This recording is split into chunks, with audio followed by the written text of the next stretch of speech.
a launch to coincide with today's the North Korea threat in focus on Capitol Hill this morning. With the Secretary of State, Rex Tillerson, and the Secretary of Defense, James Mattis, is preparing for another missile test. Experts say that the Kim Jong-un regime launch a launch to coincide with today's anniversary of the nation party. Now, yesterday, Secretary Mattis told the Army to stand ready in fails. It is right now a diplomatically led, economic sanctioned, buttressed effort to try to turn North Korea off this. You nor I can say. So there's one thing the U.S. Army can do, and that is you have got to be ready to ensure that we have military options that our president can employ. Analyst General Jack Keane. General, wow, that was some frightening comments there. The threat of a nuclear attack from North Korea, especially concerning in the Pacific. According to Hawaii News Now, the University of Hawaii recently sent students an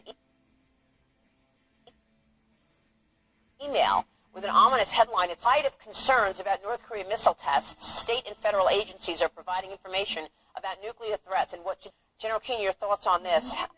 How frightened should we be about this? Well, first of all, I mean, it's obvious that they clearly are in range of the missiles that North Korea, I'm talking about Japan, Hawaii, Guam, heightened awareness certainly in that part of the world. And listen, where we are right now, North Korea will probably continue to move towards more testing and possibly even another nuclear explosion until such time as the economic sanctions begin to get a stranglehold on them. And we're not there yet. The main effort still, despite the rhetoric that's taken place from the president, what the president is trying to do is make sure that North Korea and China in particular understand that he is dead serious about the military option. And the fact that it was in Mar-a-Lago when Assad conducted a chemical attack on his own people, and we responded almost immediately. It was that China's president agreed with us, Korea, and he has increased his commitment to do that. So the president break up about the military option because he wants people to know that I'm not Obama. Use this if I have to. And he knows that by diplomatic effort, in other words, we're out there trying to stop. And also get the Chinese and doing business with North Korea. If that actually holds to the maximum, then we're going to have some significant economic impact. In the infamous chocolate cake moment when the president sent missiles to his people.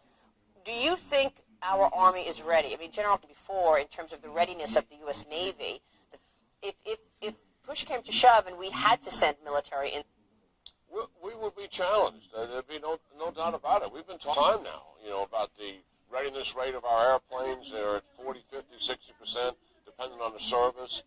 We've seen what's happening with our ships being deployed so much that they can't even avoid a major tanker at night.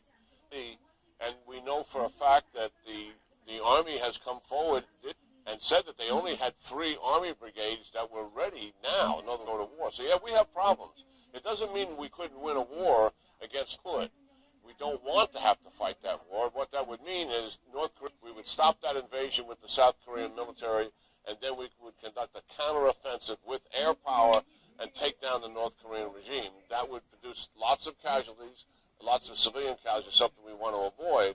But Mattis clearly is sending a signal to the Army leadership, who are all in attendance at this Army publicly, that, listen, we don't want this option, but to execute it. Right, and they have to say that, by the way. General, it's good. Yeah, good talking to you, Marie. As always, General Jack Keane joining us there. Will be ready to fight. That's the message from Defense Secretary James Mattis on North Korea as the president doubles down on his... All right, Adam, thank you so much. All right, the U.S. military will be ready to fight. That's the message from Defense Secretary James Mattis on North Korea as the president doubles down on his strong stance against the rogue regime. Kelly Wright joins us now with the latest. Good morning, Kelly. Jillian, good morning to you and Rob as well. The Trump administration is making it very clear that it will not tolerate much longer any provocative nuclear action from North Korea. President Trump continues to take a hard-line approach to dealing with North Korea and its leader Kim Jong-un. In his latest tweet on the subject, President Trump tweeted this: "Our country has been unsuccessfully dealing with North Korea for 25 years, giving billions of dollars and getting nothing. Policy didn't work." So the Trump administration is still pursuing a diplomatic solution to all of this. Plus, it imposed tougher economic sanctions on North Korea. Meantime, Defense Secretary James Mattis, speaking to the Association of the U.S. Army's annual meeting in D.C., explains the Army may be called to action if diplomacy fails.